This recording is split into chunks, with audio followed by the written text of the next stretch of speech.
여러분 안녕하십니까? 이번 시간에는 이번 미국 대통령 선거 조작에 이란 세력들이 가담되었으며 중국 요원들과 합세했다.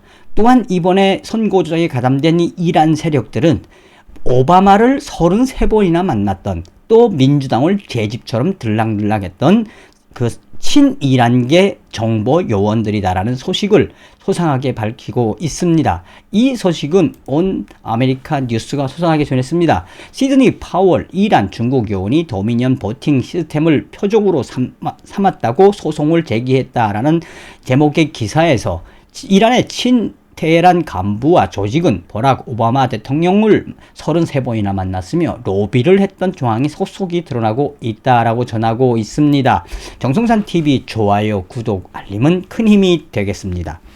자, 이번 방송의 핵심은 무엇이냐? 시드니 파웰 변호사가 이란의 A라고 하는 조직, 중국의 B라고 하는 조직들이 이번 미국 대선에 직접적으로 가담한 것을 아예 별개로 고소했다라는 겁니다. 그냥 공식적으로 이란 세력들과 중국 세력들이 이번 선거에 가담되었다라고 소송을 한 거죠. 그러니까 디테일하게 소송이 들어갔다라고 해도 과언이 아니겠습니다. 자, 이란 세력들이 특히나 오바마를 33번이나 만난 사람들이, 민주당을 제 집처럼 들락날락한 사람들이, 이란의 정보요원들이 미인계를 써가며 뭐 했겠습니까? 이건 불보듯 뻔한 사실 아니겠습니까? 이 소식을 하나하나 전달해 드리도록 하겠습니다. 자, 온 아메리카 뉴스 OAN은 뭐라고 이야기하느냐? 시드니 파월의 조지아 소송은 이란과 중국이 조 바이든을 돕기 위해 미국 선거를 조작한 것으로 보인다며, 파월의 파트너인 아비가일 변호사는 뭐라고 이야기했느냐? 이란과 중국 요원들이 몇몇 각 경합주에서 도미니언 투표 시스템에 접근을 했다. 그것을 우리는 무엇으로 근거를 했느냐? 바로 305 미 군사정보대대가 제공한 자료를 인용을 했다며, 파월 변호사는 고소장에서 이란과 바이든의 관계를 조사하고 있는데, 바이든은 부통령 시절 이 성장 가능한 이란인들과의 관계가 계속해서 드러나고 있다. 실제로 조 바이든과 오바마와의 연결된 사례를 근거로 들었다. 아주 그냥 오바마 대통령 때부터 자료를 샅샅이 다 뒤졌다라고 전하고 있는 겁니다. 자, 이거에 대해서 이 해슈마트 알라비 기자는 이란의 전문 기자인데, 알라비 기자는 최근 트위터를 통해 이란과 미국 정치인들 사이의 잠재적 관계를 보여주는 이 트윗을 계속 올리고 있다며, 보도에 따르면 2020년 미 대선 불법 조작에 가담된 것으로 보이는 이란의 친테헤란 간부는 버락 오바마 전 대통령과 함께 이란의 이익을 위해 로비를 하기 위해 백악관을 33차례나 찾은 것으로 밝혀졌다며, 그러면서 이란의 정보 요원들이 수차례 워싱턴을 자주 찾았다라고 밝히고 있으며, 트윗은 또한 2000년 초 버니 샌더슨 상원의원과 엘리자베스 워렌 상원의원, 이 민주당 위원들이 이란의 친테헤란 로비 그룹을 주최하면서 이어진 최근 활동도 트위터를 통해 소상하게 밝히고 있다며, 그들은 민주당 상원 하원 위원들과 바이든 싱크탱크를 위해 조직적으로 일했다. 그러니까 오바마 때부터 2016년 그 전에부터 얼마나 오바마가 친이란 정책을 폈습니까? 그러니까 그때부터 이미 이란의 요원들은 조 바이든과 또 오바마 민주당을 위해서 조직적으로 일을 했다.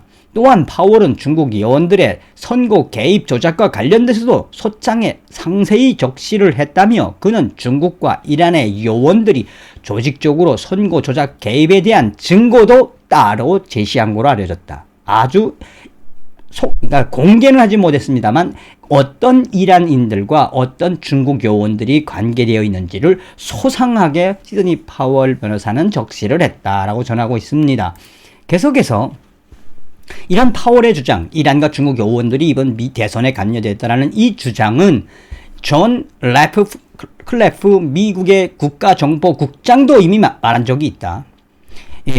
라트클라프 정보국장은 그 전에 9월달 브리핑에서 외국의 간섭을 경고했다라고 전하고 있습니다. 라트클라프 국가정보국장은 일부 유권자 등록 정보는 이란과 중국이 별도로 입수했다는 사실을 확인했다며 이 자료는 외국 행위자들이 미국 민주주의에서 혼란을 일으키고 이 유권자들의 신뢰를 떨어뜨리기 바라는 허위 정보를 등록 유권자들에게 전달하기 위해, 관계된 사람들에게 전달하기 위해 사용될 수 있는 아주 중요한 부분이라며 미 정보국장은 트럼프 대통령을 대통령직에서 밀어내기 위한 시도에 사용된 다른 전술에 대해서도 공개를 했는데, 라트클리프는 이란이 유권자들을 위협하고 사회 불안을 부추기고 트럼프 대통령에게 피해를 주기 위해 고안된 스푸핑된, 그러니까 트럼프 대통령의 악의적인 걸 담은 이메일을 계속 보낸 것을 체크하고 있었다. 사실상 이러한 행동은 절박한 적들의 시도다. 무슨 이야기냐? 존 레트클래프 국가정보국장도 이미 9월 달에 이란과 중국이 이번 선거에 가담되어 있다는 것을 이미 이야기했다가 시드니 파월 변호사하고 곧 같은 입장을 취하고 있다는 거죠. 자, 그러면서 OAN 뉴스는 오바마를 33번 만났고 오바마 행정부와 친이란 정책에 앞장섰던 이란의 간부와 그의 조직들이 공개된 자료에만 조 바이든 캠프를 지원한 사실과 함께 이란 배우들이 민주당 행사에 참석하고 미국 정치인들을 유혹했던 명백한 이란의 테헤란 간부들과 조직들에 대한 수사를 촉구하면서, 알라비 기자는 트위터에서 촉구하면서, 자, 이에 대해 시드니 파월 변호사는 오바마를 33번 만났던 이란의 주요 간부들과 조직들이 이번 불법 선거에 가담된 부분에 대해서는 그것의 공개 여부는 지금은 공개할 수 없지만 너무 많은 증거들이 있다. 이거에 대해 오바마를 33번이나 만났던 이 이란의 간부, 이 조직들이 이번 선거에 가담된 거에 대해 민주당에 요청을 했으나 민주당은 논평 요청을 거부했다라고 밝히고 있습니다. 자, 여러분, 이란과 중국이 지금 미국에 어디까지 들어왔다는 겁니까? 그런데 9월 달에도 이미 미 국가정보국장이 이야기했던 것처럼 우린 다 알고 있다. 자, 어찌 보면 트럼프 대통령은 거대한 덫을 놓고 기다리고 있지 않았을까요? 이번 시간에는 오바마를 33번이나 만났던 이란의 선거 조작단이 개입되었을 수 있다는 소식을 전달해 드렸습니다. 다음 시간에 뵙겠습니다. 멸공.